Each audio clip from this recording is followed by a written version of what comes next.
은행 웨딩홀과 함께 상가 건물주가 임대를 기피하는 3대 업종 하나가 바로 산부인과라고 합니다. 이들 업종을 잘못 들었다가는 폐업으로 인한 장기 공실 사태에 직면할 수 있기 때문인데요. 자세한 내용 이슈 10분 체크해서 알아보겠습니다. 리서치 배종찬 본부장 모셨습니다. 안녕하십니까, 본부장님? 안녕하십니까. 네. 네. 요즘에 산부인과가 부족해요? 네. 줄어듭니까? 예, 서울시에서만 이 산부인과가 네. 71개가 이 문을 닫는 그래요. 그런 상황이 나타났습니다. 가장 큰 이유는 산부인과가 왜 줄었을까? 네. 인구 절벽의 영향이 커 보이는데요. 이 산부인과가 71개로 최근 가장 많이 문을 닫은 폐업한 네. 것으로 나타났고요. 영상의학과가 13곳, 네. 비뇨기과가 8곳, 진단검사의학과가 3곳, 이 소아청소년과가 1곳인데요. 네. 이 다른 진료 과목들은 대체로 지금 이 병원들이 치열한 경쟁을 또 하고 있고 또 자연스러운 이 병원 감소 이렇게도 받아들여진다면 네. 산부인과의 71개는 격차가 매우 크거든요. 이 영상의학과가 13곳인데 비하면 무려 뭐 60여 곳 가까이 글쎄 말이에요. 차이가 나는 60개 가까이 차이가 나는 엄청난 차이인데 이 산부인과 인구 절벽입니다. 이 저출산이 확산되면서 이 산부인과가 문을 닫을 수밖에 없는 네. 그러니까 이 아기 울음소리로 넘쳐나야 되는 곳이 산부인과인데 오히려 이 아기 출산이 없다고 아기 울음소리는 없고 아우성 치는 소리만 들리는 그런 상황이 전개되고 있습니다. 매우 심각합니다. 그 네. 치과나 내과 이런 쪽은 좀 증가한 그 과도 있다면서요. 네, 지난 7년간 네. 이 오히려 증가한 이 진료 과목도 있는데요. 오, 많이 늘었네요, 예, 치과는. 치과 의원은 무려 이 356곳이고요. 네. 한의원은 268곳, 내과가 이 126곳 이렇게 네. 크게 늘어났거든요. 근데 치과의 경우 네. 또 한의원의 경우에는 우리가 고령 인구가 또 늘어나고 있다는 거죠. 그러네요. 예, 인구 절벽과는 반대로 고령 인구가 늘어나면서 임플란트를 많이 하게 되거든요.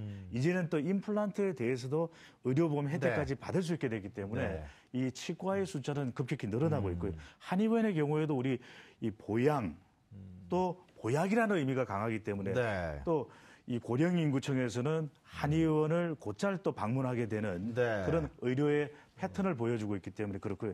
내과의 경우에도 100곳 이상 증가가 됐는데 이 내과의 경우에도 감기 또 건강검진에 또 기회는 또 계속 늘어나고 있지 않습니까? 이처럼 이 내과 그리고 한의원 그리고 이 치과의 수는 계속 늘어나고 있는데 네. 정작 앞으로 국가 경쟁력의 보탬이 돼야 될 이 아이들의 출산, 이 산부인과가 줄어들고 있다는 것은 상당히 또 안타까운 소식으로 들리고 있습니다. 산부인과가 이렇게 줄어드는 원인을 좀 다시 한번 종합적으로 정리하면 어떻게 되겠습니까? 네, 가장 큰 이유는 숫자가 줄어들고 있기 때문에 글쎄 말이에요. 산부인과의 기능이 출산이지 않겠습니까? 물론 이 부인과 치료도 있기는 한데 네. 그것도 중요하기는 한데 아이들의 울음소리로 넘쳐나야만 산부인과가 말 그대로 성업을 할 수가 있는데 그렇지 못한 현실로 나타나고 있고요. 네. 실제 이 통계청이 발표한 결과를 보면 많이 2014년 상반기만 비교를 한 겁니다. 6개월 네. 간을 비교를 한 건데요.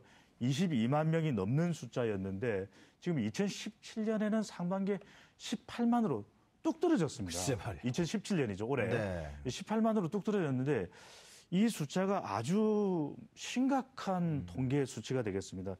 이 지난해보다도 이 6개월 동안 무려 6월 출생자만 비교를 하더라도 3만 명 가까이가 줄어든 것이고 3만 명이라는 숫자가 매우 또 큰 숫자거든요. 바로 그렇고 2000년 이후 6월 출생아 수가 가장 적은 숫자를 기록을 하고 있습니다. 이 17년 동안의 이 기록을 살펴봤을 때 가장 낮은 출산율, 이 급격한 인구 절벽으로 접어드는 것 아닌가 네. 아주 큰 우려를 할 수밖에 없는 것으로 보여집니다. 올해도 뭐 3만 명을 넘기가 어렵다, 그죠? 네. 지금. 예. 그렇습니다. 이 출산율이 줄어드는 30만 명을 넘기가 어렵다. 그렇습니다. 30만 명을 올 전체를 하면 이제 30만 명은 넘을 것으로 예상은 되고 있는데요. 네. 지금 상반기만 18만 명이기 때문에 같은 18만 명 정도가 출생이 된다면 이제 35, 6만 명 가까이 될 텐데 결코 많은 숫자가 아닌데 그건 조금 이따가 다시 소개를 드리겠습니다. 예. 네. 그 출산율이 줄어드는 이유를 좀 리서치한 부분이 있나요? 네, 우선 이제 우선 네. 원인으로 지적될 수 있는 부분이 네. 출산이라는 것은 임신이 먼저 돼야 되는 것이거든요. 그렇죠. 그러면 가임 여성들의 인구가 많아야 되는데 실제 아이를 출산할 수 있는 가임 여성들의 인구수도 줄어들어 있습니다. 이 30대도 그렇고 요즘은 결혼이 늦어지기 때문에 네. 이 30대 초반이 될 텐데 또 뭐 출산을 하지 않는 그런 사회적인 현상도 작동된 것으로 보여지고요. 이 30대 초반 여성 인구가 얼마나 줄었는지 이 보시게 되면은 네. 상당히 우려스러울 정도인데요. 이 7년 전이죠. 6년 전이니까 2011년 이 30대 초반의 이 가임 여성입니다. 191만의 인구였는데 176만으로 거의 15만 명 가까이 줄어들었죠. 그러네요. 또 20대 후반 조금 일찍 결혼을 하게 되면 20대 후반도 이제 가임 여성이 되는데 그렇죠. 예. 이 175만에서 154만으로 20여만 명 거의 네. 이 6년 기간 동안에 줄어든 이 통계 수치를 볼 수 있는데요. 그만큼 이렇게 출산 가능한 여성 인구까지 줄어들고 있는 데다가 이 앞서 말씀드렸듯이 이 36만 명을 지금 달성할 수 있느냐 이것도 상당히 우려스러운 것인데 이 아마 36명이나 6만 명이라는 숫자가 아주 많아 보이는데 이게 결코 많은 숫자가 아닙니다. 우리가 베이비붐 세대로 알려져 있는 1970년대 이 네. 내외로 출산이 되었던 얼마나 태어났던 아이들인데요. 뭐 69년생, 68년생, 예. 70, 71년생의 경우에는 100만 명 가까이 육박했습니다. 그래요. 이거 엄청나게 줄어버린 거네요. 그렇습니다. 그러니까 36만 명이라는 숫자가 아주 큰 숫자로 보이기는 하는데요. 실제 우리가 43년 전 정도가 됩니다. 70년 전후를 해서와 비교를 해보면 거의 3분의 1 수준입니다. 아주 심각합니다, 지금. 네. 지금 우리 변정현 본부장께서 지금 이제 그 산부인과로 네. 출산율 저하 산부인과 문제로 짚어주셨는데 지금 말씀을 들으니까 다른 부분에도 물론 오늘 뭐 얘기를 할 성질은 네. 아닙니다만 다른 여러 가지의 문화와 사회현상에도 이런 출산율 저하는 굉장히 영향을 많이 미칠 것 같아요. 그죠? 그렇습니다. 지금 앞서 뭐, 말씀드렸듯이 우리가 인구 통계학적 분석에서 네. 출산을 할 수 있는 가임 여성의 인구수 자체가 줄어든다는 것도 우리가 우려스러운 상황이긴 하지만 더 큰 문제는 결혼 자체도 힘든 상황이 됐고 결혼을 하더라도 출산을 하지 않는 현상이 아주 높아졌다라는 것입니다. 네. 왜냐하면 그만큼 이 보육, 육아, 교육 자체가 어려워지다 보니까 네. 과연 우리 가정이 아이를 놓는 것이 맞는 것이냐, 놓을 수 있느냐, 사회적인 부담이 커질 수밖에 없다라는 것인데요. 네. 이 지난 74년과 비교를 하면 거의 베이비 붐 기간하고도 맞물려 있는 기간인데요. 최근과 비교를 해보면 결혼, 그러니까 출산 건수, 결혼 건수 자체가 확 줄어들었습니다. 74년이니까요. 예. 한 43년 전에 25만 건이었는데 또 2011년 상당히 늘어났었거든요. 32만 결혼 건수가. 좀 잠깐 늘어났었거든요. 그렇습니다. 혼인 통계에 따르면 늘어났는데 점차 계속 줄어들면서 지난해에 이 결혼 건수가 28만. 그러니까 40여 년 전으로 되돌아가 버린 겁니다. 그러네요. 예, 40여 년 전에 인구가 많지 않았을 때의 수준으로 되돌아가 버렸다라는 것이거든요. 그러니까 결혼을 해야 임신을 하고 임신을 해야 출산을 하는데 글쎄 말이에요. 결혼조차 하지 않기 때문에 이것이야말로 사회적으로 우리가 인구 절벽 현상에 이 부닥치게 되는 큰 이유로 볼 수가 있겠는데요. 심각한 것이 이 요즘에 보면은 그래서 이 결혼식에 축의금을 내야 되는 문자를 받는 것보다 네. 오히려 이 장례식에 부의 문자가 많이 오는 것을 느끼실 수 있을 것입니다. 그것은 뭐냐면 그만큼 결혼 건수 자체가 적다 보니까 정작 결혼식에 참석을 하고 이 축의금을 내야 되는 것과 관련된 안내는 적게 받는다라는 것이죠. 네. 이렇게 미혼율이 높아지고요. 네. 또 결혼 정년기의 청년들이 결혼을 미루는 이유를 어떻게 짚어볼 수 있겠습니까? 가장 큰 이유는 이제 네. 상대방이 좀 적어진다라는 것이죠. 결혼하기 위해서는 남자는 여성 배우자 짝을 찾을 수가 있어야 되고 그렇죠. 여성은 남성 배우자 짝을 그렇죠. 찾을 수가 있어야 되는데 예. 인구가 전반적으로 줄어들었다는 것이거든요. 그러니까 결혼 상대자가 많지 않다라는 것은 네. 근본적인 또 문제이기도 하고 또 한편으로는 너무 높은 부담입니다. 이것이 결혼을 하게 될 경우에 받게 되는 이 사회적 분위기에다가 이 경제적인 스트레스까지 겹쳐져 있는 것이거든요.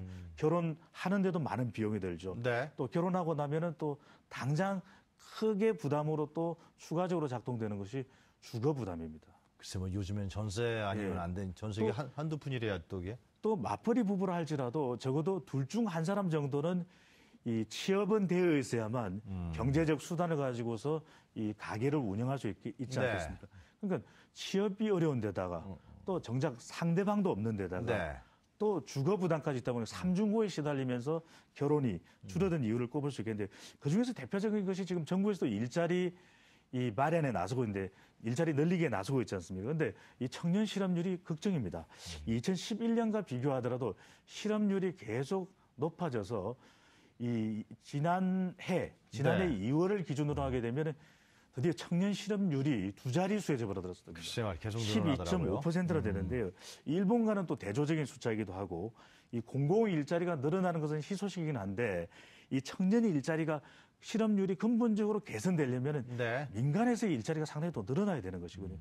또 한편으로는 문제가 이 청년 실업률의 이 일종의 착시 현상은 취업을 준비하는 사람들 또 이 구직을 또 다른 쪽의 직장으로 바꾸려고 하는 사람들까지는 완전하게 다 포함되어 있는 숫자는 아니거든요. 네. 이 청년 실업률을 살펴보게 되면 그렇게 되면 체감하는 이 실업률 자체는 20%가 가까이나 된다는 그런 또 통계 결과도 나와 있습니다.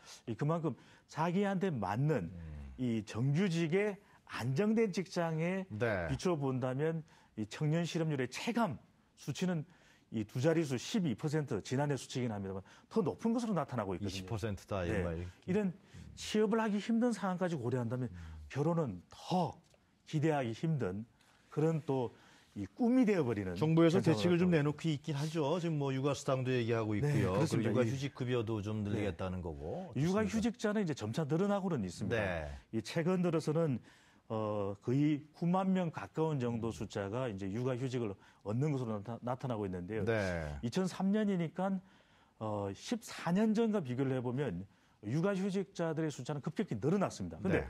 이 육아휴직자의 숫자 자체가 늘어난 것이 정작 육아가 애 하나를 키우기에도 너무 벅차기 때문에 이 맞벌이 부부들 같은 경우에 적어도 엄마가 되었든 또는 때로는 아빠가 되었든 아직까지 엄마의 숫자에 비하면 훨씬 적지만 휴직을 할 수밖에 없다라는 것이거든요. 이제는 할머니, 할아버지가 이 아이를 돌봐주시는 것도 한계가 있고 도우미, 육아 돌보미를 하자니 너무 큰 경제적 너무 돈 부담이 많이 된다는 들고요. 것이죠. 예. 그렇다면 이런 육아휴직자는 늘어나는데 이 좋은 제도가 있지만 오히려 출산율로는 연결되지 않는 것입니다. 그러니까 과거와 비교해 보면 이 육아를 하는데 조금 보탬이 되는 제도로서 육아휴직자 제도를 활용하는 것이지. 네. 자, 육아휴직 제도를 정부에서 확충하니까 출산율이 늘어나는 것으로는 연결되지 않고 있는 것입니다. 서울시에서 좀 저출산 문제에 관한 종합적인 대책을 마련하고 있는데요. 어떻게 보십니까? 네, 시에서 이제 발벗고 나섰습니다. 네. 저출산 이 종합대책 수립 데스크가 만들어졌는데요. 네. 주거 분과, 아까 말씀드렸던 여러 가지 문제점, 일자리 분과,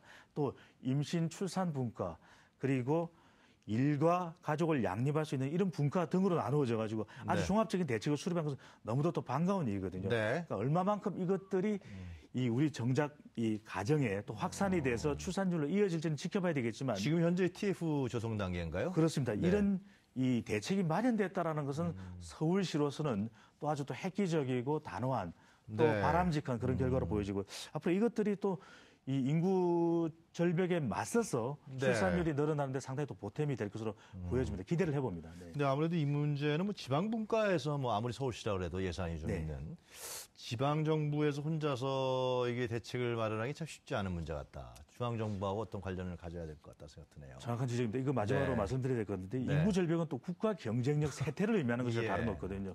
영토, 주권, 국민 중에서 국민이 제일 중요합니다. 국민 숫자가 줄어들면 나라의 경쟁력을 잃어버리게 된다는 사실을 네. 온 국민들이 또 국가와 사회가 절감해야 될 걸로 보여집니다. 잘 알겠습니다. 자, 말씀 잘 들었습니다. 감사합니다. 감사합니다. 네, 지금까지 리서치 앤 리서치 배종찬 본부장이었습니다.